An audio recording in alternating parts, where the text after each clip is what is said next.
In February of 2020, Nicholas Colt Vigil went to Las Vegas for a UFC match. While in Vegas, Nick got lucky and won a considerable amount of money. Nick returned to his home state of California in the early morning hours of February 25th. He arrived at his mother's house in Fortuna around 3 o'clock that morning. Nick's mom, Debbie, said that despite Nick arriving home at such an hour, he told his mom he had to head out after getting just a little bit of sleep to go meet with a friend and pick up a check. He walked out the door that morning, hopped into his Ford F-250 pickup truck, and drove off. But Nick wouldn't return home. Debbie tried to report him missing, but Nick was a 37-year-old man. He could definitely come and go as he pleases, and law enforcement didn't take her report seriously. Nick hasn't been seen or heard from since. Where is Nicholas Colt Vigil?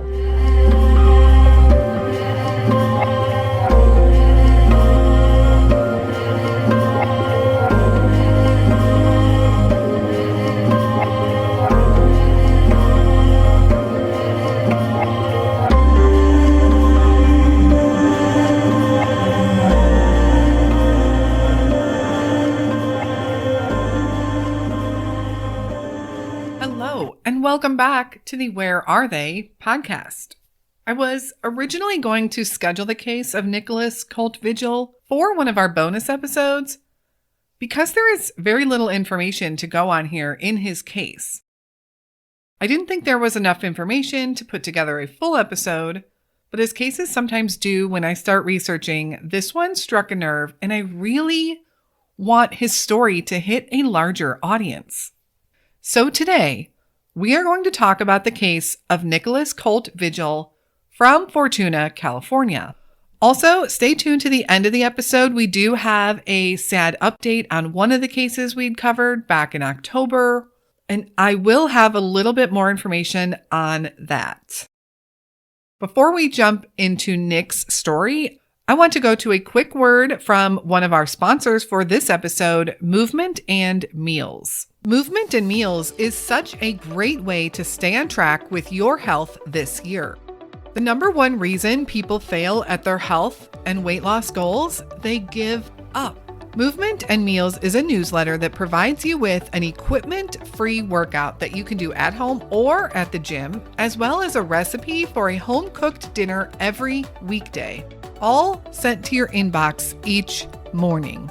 You don't have to download anything, and you don't have to browse through endless recipes and try to decide what you want for that day. And let's face it, sometimes the decision-making process of what to make for dinner is so daunting. Those are the times we make bad choices and just order a pizza. Every weekday morning, you'll receive an email with your workout and delicious dinner recipe with ingredients included. No fluff, just your healthy choices ready to go so that you can focus on your day. Did you ever find a recipe that you wanted to check out only to have to scroll through the author's life story and endless ads before you actually get to the recipe? You don't have to worry about that with Movement and Meals. They are respectful of your time and get right to the point. And actually, that's the number one reason I don't look up recipes online anymore. So annoying to keep scrolling.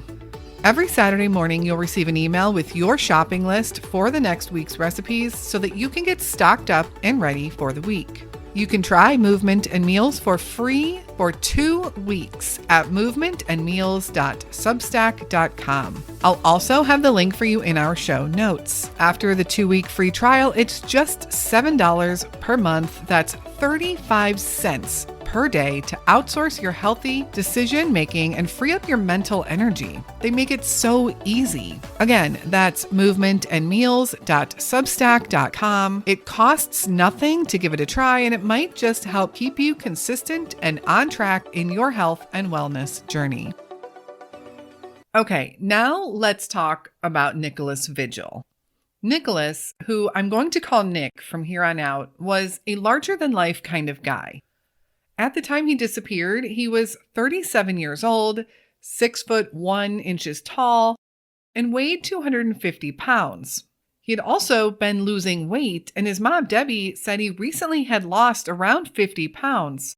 And unfortunately, though, his weight loss was so recent, most of the photos out there of Nick are showing him about 50 pounds heavier than he actually was in February of 2020. It's really hard to imagine. February 2020 was just weeks away from a countrywide lockdown the United States would soon be experiencing. In a way, it feels like so long ago. But in reality, compared to many missing person cases we cover, February 2020 really isn't that long ago, just 2 years. However, in missing person cases, each and every day feels like an eternity to these families. Nick didn't really have much of a social media presence, but he did enjoy some other activities. In 2016, he was arrested and charged with possession of marijuana. We will revisit this in a little bit, because to most of the world, this isn't a big deal. But Nick lived in Humboldt County, and there is a history there. If you know, you know. And if you don't, we will go into more detail about that area shortly. In February of 2020, Nick took a trip to Las Vegas for what would be described as a mixed martial arts event.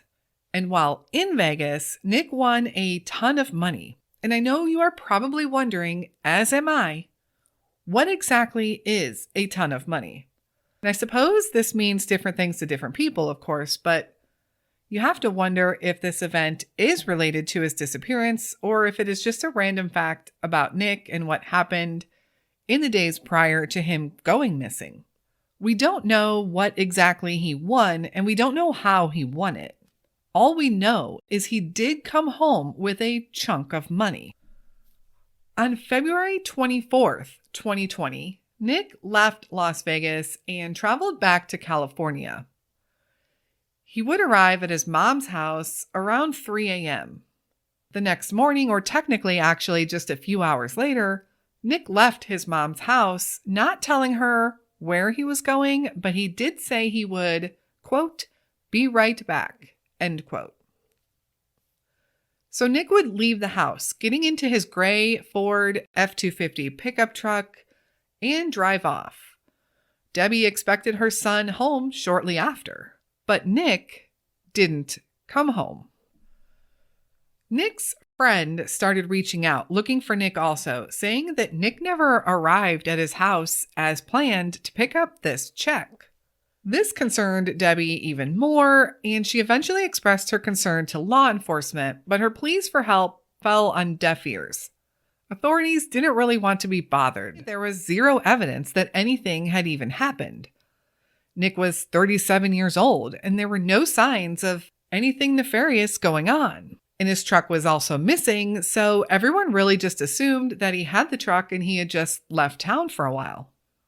His friend is eventually questioned, or at least voluntarily talks to law enforcement, the one that Nick was supposed to be seeing that morning, but the friend just said that Nick never showed up. And really, it seems it was the friend that helped even alert family that something was wrong. On February 26th, the day after Debbie saw her son leave the house, a forest worker in the town of Weichpach noticed a truck parked down a rural road. This forest worker didn't pay much attention to it. I'm guessing he just thought it was broken down there, or that whatever had happened to it, somebody would eventually be coming back for it. However, it would be weeks before he actually reported this truck. And he did so then because he saw signs of it being broken into and thought people were vandalizing it. It was actually mid-April when Nick's mom learned her son's truck had been found. And oddly, it seemed this forest worker not only drove by the truck regularly for weeks, at one point, they also took a photo of the truck and posted it to the local Weichpach Facebook group to see if anyone knew who the truck belonged to. We don't really know much about this forest worker either. I don't know if it was a ranger. I don't know if it was someone who had any type of law enforcement privileges, but I just have to wonder, why didn't they run the plates to find out who this truck belonged to? Why go to the lengths of taking a photo and posting it on Facebook? unless the plates were missing off of the truck completely, which it's never specified. So maybe this forest worker couldn't run any plates or didn't have any plates to even give police to run. Or did they just not want to be bothered with contacting law enforcement, instead turning to a local Facebook group for help? So for weeks, Nick's truck is there and no one pays any attention to it. And no one is paying any attention to Nick's disappearance either, except his mother, Debbie. Everyone else just probably thought he'd just taken off. But once the truck is finally identified as being Nick Vigil's, the case is finally put into motion, and law enforcement admits right away that, yes, his disappearance is suspicious. They begin by tracking his cell phone pings to find out his movements, especially starting with the day he left his mother's house, February 25th. And that would actually be the only ping they would find. A ping that happened near Blue Lake, California, specifically Titlow Hill Road. This area of California is pretty confusing too. There is a Blue Lakes, California, and a Blue Lake, California, and they're not close to each other at all. We are specifically talking about Blue Lake, California. We are in the northeastern part of the state, and we're going to look at this area pretty hard. If you're watching this on YouTube, I will put some maps up so you can see the different areas that we'll be talking about. So Nick's cell phone pings on this Titlow Hill Road in Blue Lake. This is, according to Google Maps anyway, an hour and 20-minute drive from Fortuna, where Nick had left from his mom's house that morning. Which to me seems kind of far, since he told his mom he would be right back. But again, I guess that could depend on what people mean when they say that. I guess if someone tells me they would be right back, I'd expect them back in less than a couple of hours. In fact, I'd probably expect them back within an hour. But Nick leaves Fortuna, or at least his phone does, and at some point this phone pings in Blue Lake. Over an hour, again, away from Fortuna. Then Nick's truck is found abandoned in Whitepack, which is another hour north of where his phone pinged. So his truck is actually found a couple of hours from his mom's house in Fortuna. Whitepack, where the Ford F-250 was found, is considered part of the Hoopa Valley Reservation. Some people that are local to this area, however, have said that that area is also considered part of the Yurok Reservation. So this area of the Hoopa Valley Reservation and the Yurok Reservation is a rural area. And I did check out some images, and it's a beautiful area. Rivers, creeks, mountains, and just a pretty landscape all around. But this area is rich with controversy too. And this story is about Nick. But if you are interested in the history of the Native Americans and indigenous people in that area, research the falling out with the Hoopa people and the Yuroks and the division that would take place there in 1988, which is kind of recent history as far as reservation territories go in the U.S. Whitepack sits specifically on the reservation between the Hoopa Reservation and the Yurok Reservation, an area that some locals have referred to as a lawless area, which has raised a lot of concern for Nick's well-being. Authorities also searched the area where his truck was found, but didn't find anything. In fact, they believed that the truck was likely stolen and left there staged for them to find. But I have to wonder if they staged it there so it would be found, or if they believed it would invite vandals and thieves to ransack the truck and thus help muddle any evidence that would lead to any perpetrators. For instance, if many people were touching the truck and going through it, it is going to make the forensic evidence gathering a bit of a nightmare for detectives. Law enforcement also said that Nick had property near Whitepack, and they conducted a search there also. And the only thing they really said was that they didn't find anything useful to his disappearance, but they did notice that his property had been ransacked, just like his truck had been. Were people looking for something? What were they looking for? Or was this staged? Investigators questioned Debbie on Nick's habits to get ideas of where they can search for him. Where might he go? Who might he talk to? And Debbie said her son did frequent 2 casinos very regularly: Blue Lake Casino and Bear River Casino. Blue Lake Casino is located near Fortuna, really close to his mom's house, where Nick was on that morning of February 25th. Bear River Casino is about 30 miles north of that. It's not directly en route to Titlow Hill Road, where his cell phone pinged, but it could be. You could take that route to get there. Authorities reviewed all CCTV footage, however, at both casinos looking for any sign of Nick, but they didn't see him anywhere. Detectives have said that both casinos have been fully cooperative during the investigation.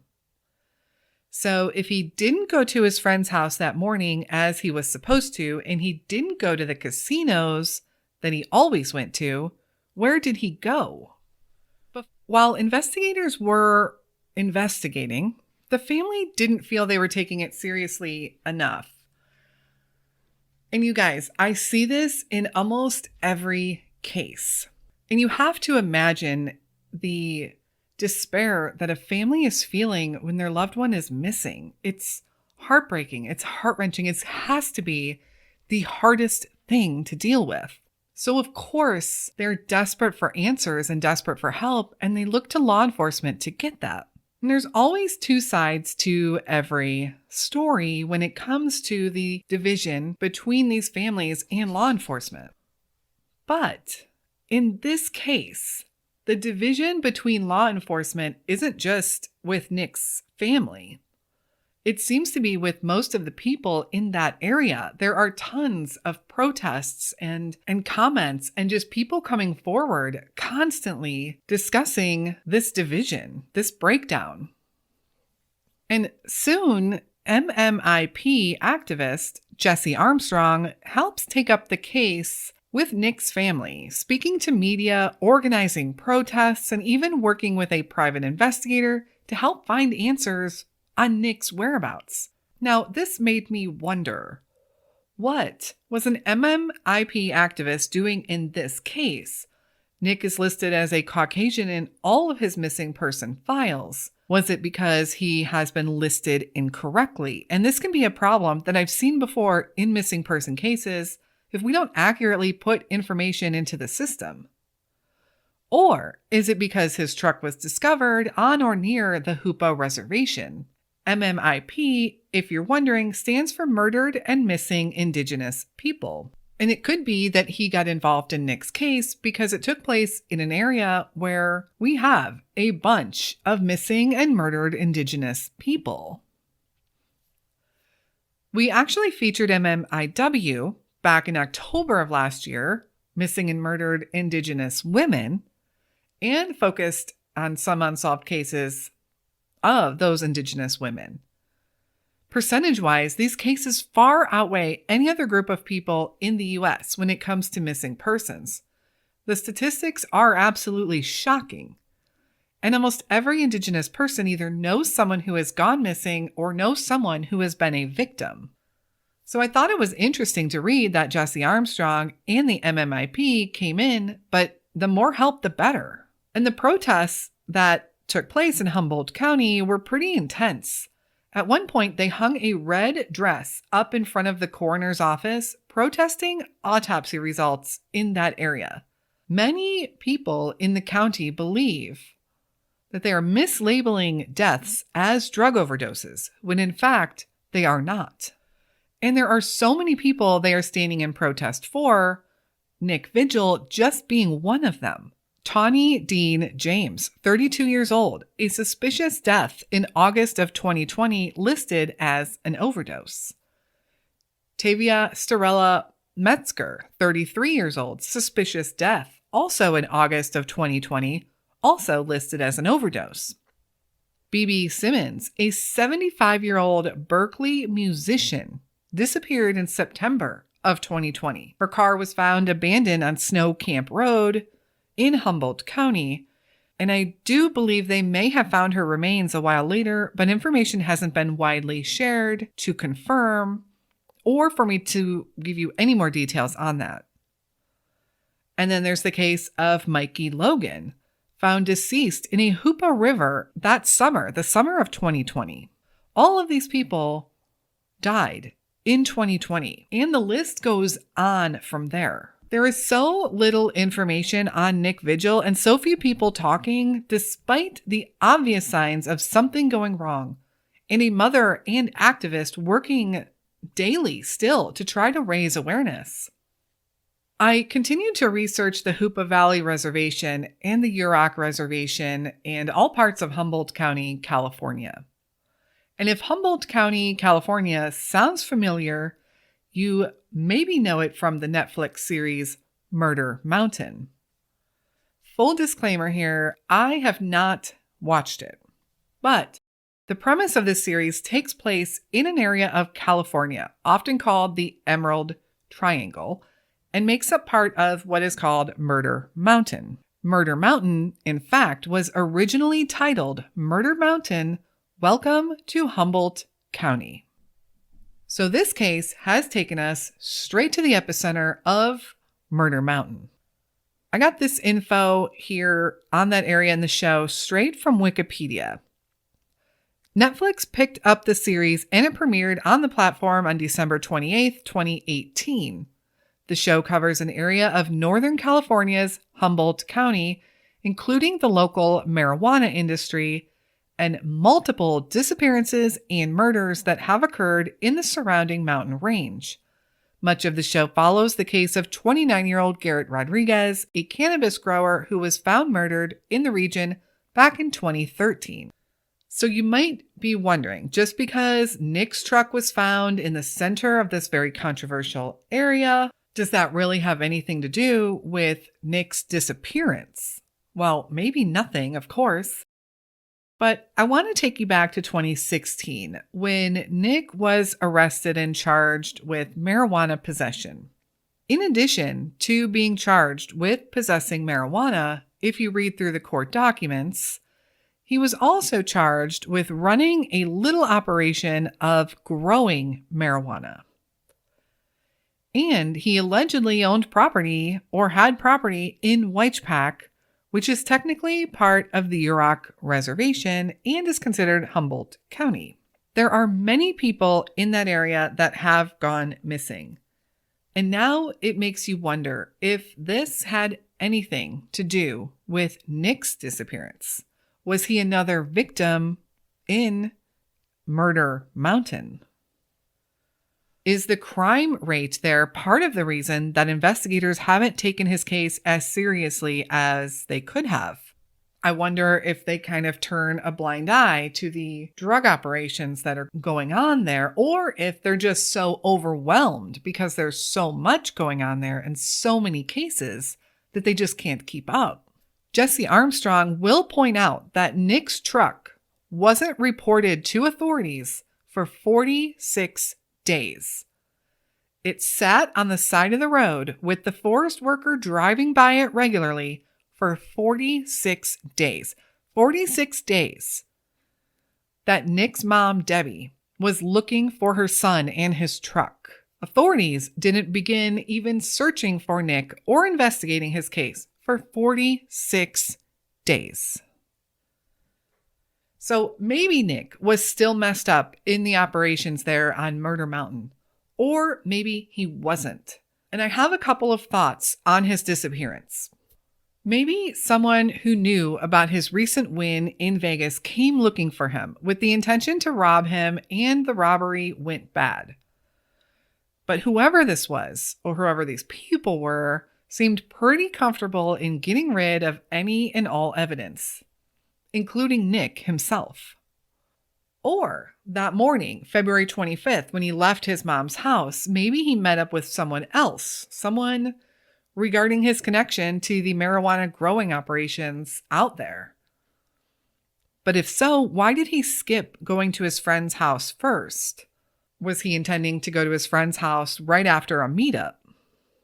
Or did these other people or person find him first? And then, of course, Nick was also known to be a gambler. Did he have a gambling debt to take care of? I have a hard time with this one because he had just won a large sum of money, and he seemed to have cash at his disposal. And a friend was supposed to be giving him a check that day. For what? I don't know, but it seemed he had money. If he had a gambling debt, why didn't he pay it off? And this seems like one of those cases where law enforcement needs that anonymous tip to lead them to Nick or to lead them to some answers. This is likely a community of people that don't like to talk and probably want to stay out of situations like this and anything and everything involving law enforcement, especially if they're mixed up in some shady stuff also. That's why anonymous tips exist. The family does have a reward offered of $10,000 for any information leading them to Nick. Detectives often say in these type of cases, it's the reward money that can help bring in those tips. I have tried to find out if Debbie has any sort of fundraiser set up or is planning to, or if there's any way to collect donations to help increase that reward. And if I do find out there is, I of course will link it on our social media pages for you if you're interested in helping. Nick Vigil was 37 years old when he vanished. He is described as a Caucasian male. He's 6'1" tall, weighing around 250 pounds. He has brown hair, which he often shaves, and brown eyes. Sometimes he has facial hair, and sometimes he is clean cut. Debbie said she last saw her son leaving the house that morning in a lightweight zip-up jacket or a hooded sweatshirt, a t-shirt, khaki shorts with pockets, a black belt, short black socks, black Nike sneakers, and a necklace with a blue stone and a nugget. He was also carrying a black backpack with his laptop computer, keys, and some other belongings. If you have any information on the whereabouts of Nick Vigil, please contact the Fortuna Police Department at 707-725-7550. You can also call Crime Stoppers anonymously at 1-800-222-TIPS. Thank you for listening to Nick's story today. His mother continues to fight every day for answers on her son. Now, I also promised an update on a case we covered back in October of last year. We don't have all the details yet, but the family of Jamie Yazzie has confirmed that her remains have been found. Jamie's case was one we covered during our focus on the MMIW, as Jamie herself was part of the Navajo Nation in Arizona. The Navajo Nation president, Jonathan Nez, had this to say.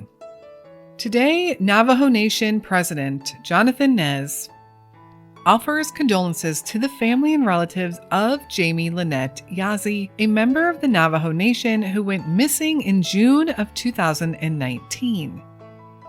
Sadly, the family was recently informed that she had been located and was deceased. We continue to pray for the family and friends of Jamie. With the recent development, we are hopeful that we are a step closer to providing closure for the family so they can continue to heal. The FBI is leading the investigation and is offering a reward for information leading to the arrest and conviction of the person or persons responsible. More information available on the FBI's website. So that was a Facebook post from Navajo Nation President Jonathan Nez, and it was dated March 1st, 2022. So unfortunately, this is the outcome that many feared for Jamie because of the events leading up to her disappearance. But it's such a sad outcome for this family. Jamie was a mother with young children, was going to school and working to better herself and become a nurse. And while it's truly a devastating outcome for Jamie, we at least know that her family can have closure and can try to find a way to move on. Keep an eye on our social media. I will share any additional updates that come in regarding Jamie. And if there's any fundraisers set up for her, I'll of course share those as well. Keep the family in your thoughts and prayers, as this is definitely a difficult time for them. Even though they now have some answers, there is still an investigation ongoing, and these children have lost their mother. If you have any case suggestions for us or any feedback at all, please contact me at canwefindthem@gmail.com or through DMs at any time. I appreciate you all so much for listening to Nick Vigil's story today. An interesting one to say the least, and definitely very mysterious. Share his name, share his story, share this case any way you can. The answers are out there. We will be back again next week with another unsolved missing persons case. And until then, stay safe and hug your loved ones.